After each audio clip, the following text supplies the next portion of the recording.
Hello YouTube, welcome to Japan Tech channel. I'm Itarun, the host of this YouTube channel.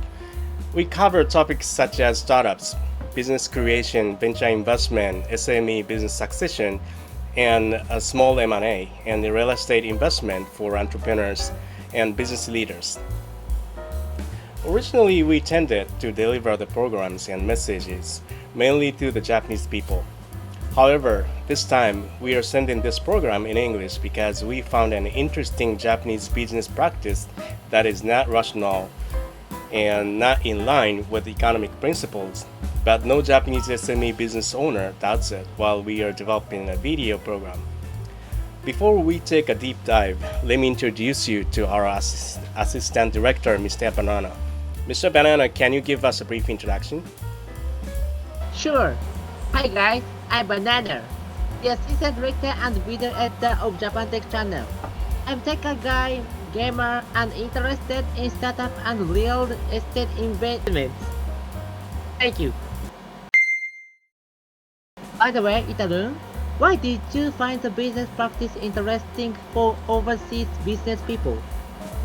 Yeah, I got some feedback on video number 11, which is about debt and equity financing. The link to the video will probably appear somewhere, maybe here or here. Yeah, Mr. Banana will post it. And I think you can watch the original video with an automatically generated English translation. Yes, I remember you talking about the cost of capital. If I remember correctly, the managers should raise money by choosing the best mix of debt and equity. You also told us that principle does not apply to Japanese SMEs and banks. You mean that most of the time there is no equity investment, but most of the capital is raised through bank loans that are personally guaranteed by the founder. I was really scared because it means that most entrepreneurs who use other people's money will either be very successful or go bankrupt. That's exactly true. Then, what kind of feedback did you get from your friend? Oh yeah, the friend was a former Japanese retail banker who worked with Japanese small businesses.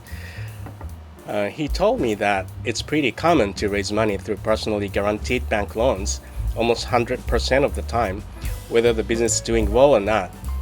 And he asked me why we questioned this usual thing on YouTube. Wow. It's still hopeless. This may be influenced by three things. Number one, the different exit opportunities in Japan. Number two, the Japanese way of thinking about the organization, including the family. And the resulting, number three, sense of buying and selling companies. However, as I mentioned earlier, this is fundamentally inconsistent with the concept of a corporation, which was originally given a personality different from that of founder. It therefore has a negative impact on governance because it reduces the motivation of founding managers to properly separate their own accounts from those of companies. Interesting. I've never thought about such things. The way thinking about organization and buying and selling companies. Yeah, I have a hypothesis behind it, but we will talk about it next time so as not to go off on a tangent too much. Okay, going back to Japanese SME financing. How do you think we can solve the problematic business habit, Italo?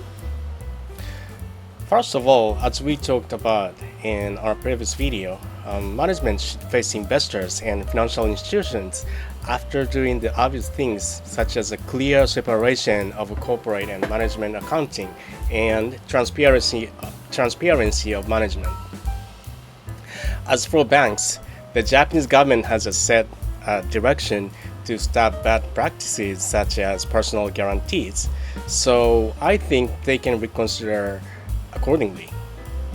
And finally, related to the above, even small and medium-sized business owners should improve their financial literacy so that they are on equal footing with foreign investors. Some people are extremely averse to foreign money, but if you sit down and do some research, you'll be able to tell to some extent what kind of background the money has. In fact, I think Japanese banks are much more malicious in forcibly lending money by taking personal guarantees and collateral without any kind of distinction. That's true. You're faced with customers that don't make sense. There won't be many entrepreneurs. Thank you for watching the Japan Tech channel. We will continue to provide information on Japanese SMEs, startups, real estate, etc. to the world time to time. Please leave your feedback, comment or question in the comment section below. If you like the videos, please click the like button and don't forget to subscribe. Bye, see you! See you!